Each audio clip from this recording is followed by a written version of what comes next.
Hello friends, আজকে আমি বানাবো ধনিয়া সর্ষে মোরলা। ধনিয়া সর্ষে মোরলা বানানোর জন্য প্রথমে আমি একটি পাত্রে মোরলা মাছগুলো নিয়ে নিয়েছি। এবার দিয়ে দেবো হলুদ গুঁড়ো, লবণ স্বাদ অনুসারে আর লেবুর রস দিয়ে ভালো করে মিক্স করে নেব।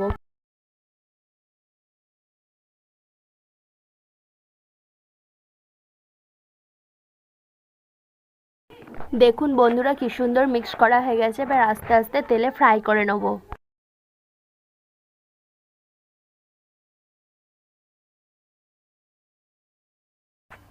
এবার একটি মশলা তৈরি করার জন্য নিয়ে নিয়েছি মিক্সির বোলে দিয়ে দেবো কাঁচা লঙ্কা, দিয়ে দেবো রসুন, কিছুটা সর্ষে আর টমেটোর কুচিয়ে ভালো করে দিয়ে দেবো। এবার একটি পেস্ট তৈরি করে নেব।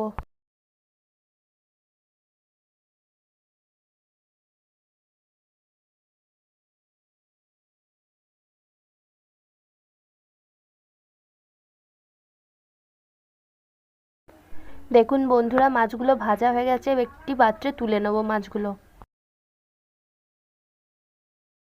এবার মিক্সির বলে দিয়ে দেবো ধনেপাতা, দিয়ে ভালো করে বেটে নেব। দিয়ে দিয়েছি কড়াইয়ে সর্ষের তেল, একটি চেরা কাঁচা লঙ্কা আর সর্ষে বাটা দিয়ে ভালো করে কষিয়ে নেব।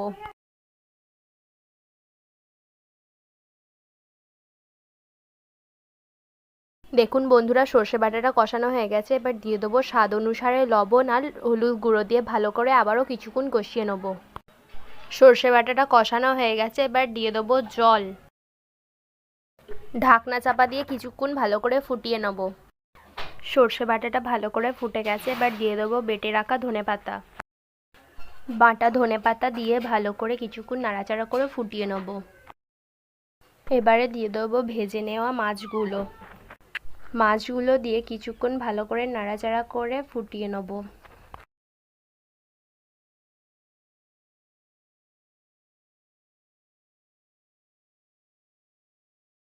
ভালো করে ফোটানো হয়ে গেলে দিয়ে দেবো ওপর থেকে লেবুর রস, দিয়ে ভালো করে নাড়াচাড়া করে বাটিতে সার্ভ করে দিলে তৈরি হয়ে যাবে ধনিয়া সর্ষে মোরলা।